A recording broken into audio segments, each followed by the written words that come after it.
विश्वसनीयता की बात होती है। मतलब इन्होंने पिछले चुनाव में जब 500 रुपया प्रत्येक माता बहन को देने की बात कही थी और उसके बाद पलटकर उस विषय पर नहीं देखा था, जब इन्होंने कहा था कि सबको आवास का अधिकार देंगे, पलटकर उस विषय पर नहीं देखा था, मिलने वाले आवास को रोक दिया था, तो विश्वसनीयता खत्म हो जाती। फिर आप कितनी भी बड़ी बातें करें, आज राहुल गांधी जी कुछ भी बोल दें, दुनिया जानती है कि वो नहीं सत्ता में आने वाले और ना ही उनको देश स्वीकारने वाला है, तो वो कुछ भी बोले उससे फर्क नहीं होता है। आप लोगों के लिए गेम चेंजर साबित हुआ था महतारी वंदन का फॉर्म, उसी ट्रैक पे उन लोग भी चल रहे हैं, क्या होगा? मैं इस बात पर आपसे यही कहना चाहता हूँ, बात विश्वसनीयता की है, जनता का विश्वास किस पर है। मैंने कह देना एक अलग बात है और करना फिर एक अलग बात हो जाती है। पिछली बार इन्होंने अपने वादों को नहीं निभाया और नहीं निभाने के कारण ही जनता ने उनको नकारा है।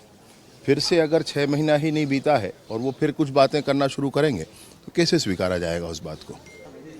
नहीं, और इसमें दीपक बैज जी के ऊपर कई बार इस तरह की बात आई है। अब सत्य क्या है वो लोग ही जानेंगे, परंतु मुझे ये लगता है कि टारगेट करके भी उनको प्रताड़ित करने की कोशिश की जा रही है। दीपक बैज जी को जानबूझकर सब लोग मिलकर टारगेट कर रहे हैं, मुझे ऐसा भी लगता है। कौन हो सकते हैं इसके पीछे? अभी वो उनका अपना अंतरकला है, लेकिन जो दिखता है बार बार बीच में, पिछली बार कुछ करोड़ों रुपए की बात आई थी, उतना निकाल करके किसी का भुगतान कर दिया गया, पार्टी में पूछा नहीं गया, आदि आदि विषय भी था। अभी फिर से ये विषय आया है, तो ऐसा ही कुछ मुझे दिखता है। अब उनका अंतरकला है भैया, उनके पार्टी का मामला है, हम लोगों को ज़्यादा बोलना गलत है। फिर भी जो दिखता है सामने, जो समझ में आती है बात, मुझे तो यही लगता है कि टारगेट भी किया जा रहा है। अब ये है, उनको इन बातों को समझना चाहिए। मतलब एक व्यक्ति के बारे में चर्चा अगर होती है तो आज सोशल मीडिया का युग है, वो दुर्ग ही नहीं, वो बिलासपुर में भी चर्चा होती। तो जब बिलासपुर में भी चर्चा है और वही व्यक्ति हैं, तो लोगों को ये लगता है कि भाई बार बार ऐसा क्यों है, वहाँ के लोगों में काबिलियत नहीं है क्या, ऐसा कई मामला आता है। संपर्क इनका रहता पहले, आना जाना पहले रहता, संगठन में काम वहाँ किए होते तो एक अलग मामला।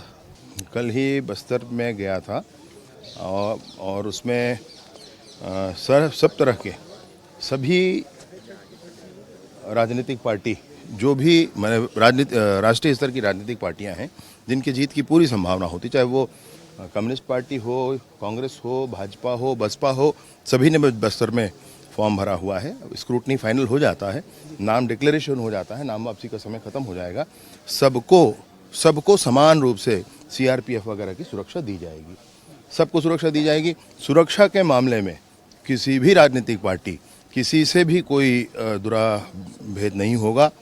और जो व्यक्तिगत रूप से भी सुरक्षा मांग रहे हैं, उनकी भी जांच करवाई जा रही है कि उनको सुरक्षा की कितनी आवश्यकता है।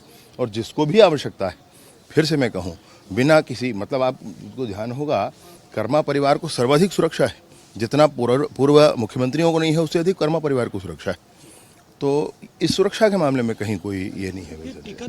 जो महादेव ऐप के नाम से बहुत सारे परिवारों को बर्बाद करने वाला पैसा खाए हों, जो कोयले की दलाली का पैसा खाए हों, जो शराब के घोटाले का फर्जी होलोग्राम वाले शराब बिकवा करके पैसा खाए हों, जिन्होंने राजनांदगांव से विभिन्न संस्थाओं को बाहर कर दिया हो, जिन्होंने वोट के नाम पर जिले का प्रस्ताव रखा हो, ऐसे व्यक्ति को पूरे क्षेत्र में कोई भी स्वीकार करने वाला नहीं है।